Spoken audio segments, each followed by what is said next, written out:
Most people think a 72-hour fast is a fat loss hack, but it's actually a stress test for how the human body is designed. I'm Dennis. I teach the mechanics of fat loss and the logic behind human body design.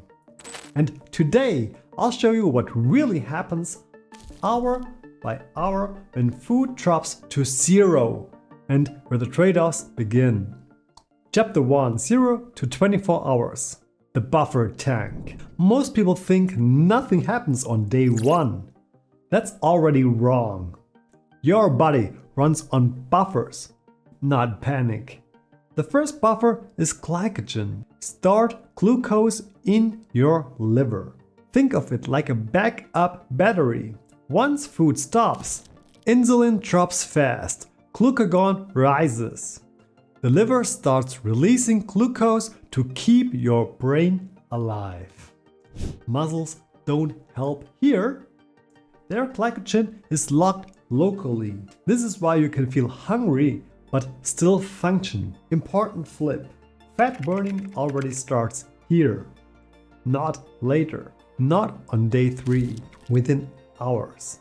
But it's not dominant yet. Your brain still wants glucose, so hunger comes in waves. That's ghrelin timing, not starvation. Action step: if hunger spikes early, don't react. Wait 20 minutes. The signal usually passes. Engineering principle: buffers empty before systems switch. And when the buffer runs low, the body starts making harder decisions. Chapter 2, 24 to 48 hours. The glucose problem. Day 2 feels powerful, but it's the most misunderstood phase. By now, liver glycogen is mostly gone. Your brain still needs glucose, so the body builds it. This process is called gluconeogenesis.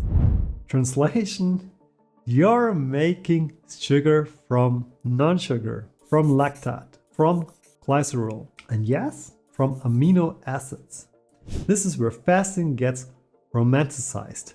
Fasting is muscle sparing. Not yet. Early fasting does cost protein. Your body is prioritizing survival, not aesthetics.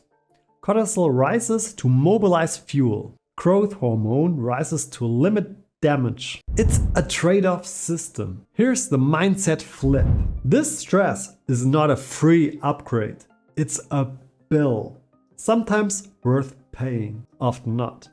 Common mistake? People push longer, assuming more stress means more benefit, while ignoring sleep, electrolytes, and recovery. That's how fasting backfires. Quick reality check. If fat loss is your goal, you don't need this phase. Subscribe if you want systems that work after work. Because around 48 hours, the body enters a different control strategy. Chapter 3, 48 to 72 hours. Control mode. Day 3 feels calm, and that's exactly why it's risky. By now, the brain changes fuel. Ketones rise hard. The liver floods the system with them. Your brain now runs mostly on fat-derived energy. This is why hunger drops, not discipline. Fuel substitution. Glucose demand falls. Gluconeogenesis slows. Muscle loss rate drops too. This is the protein-sparing effect. Helpful, but not magic. Your body downshifts output. Thyroid T3 drops. Leptin crashes. Translation: you're conserving energy. Performance is sacrificed. Autophagy note. Yes, cellular cleanup is clearly elevated here.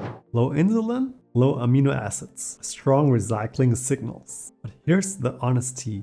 We don't know an exact autophagy sweet spot in humans yet. Longer is not proven better. Action step: if someone ever goes this long, it should be rare. Electrolytes are non-negotiable. Salt, water, slow movement. Because now we need to weigh benefits against costs. Chapter 4. What improves versus what breaks. Every system upgrade has a price. What improves? Insulin stays deeply suppressed. Fat oxidation stays high. Autophagy signaling is strong. What degrades? Training capacity, explosiveness, and sleep for many people. Stress hormones remain elevated. Engineering truth. This is a survival mode, not a performance mode. Common mistake? People copy extremes without asking what problem they're solving. If your goal is fat loss, this is unnecessary.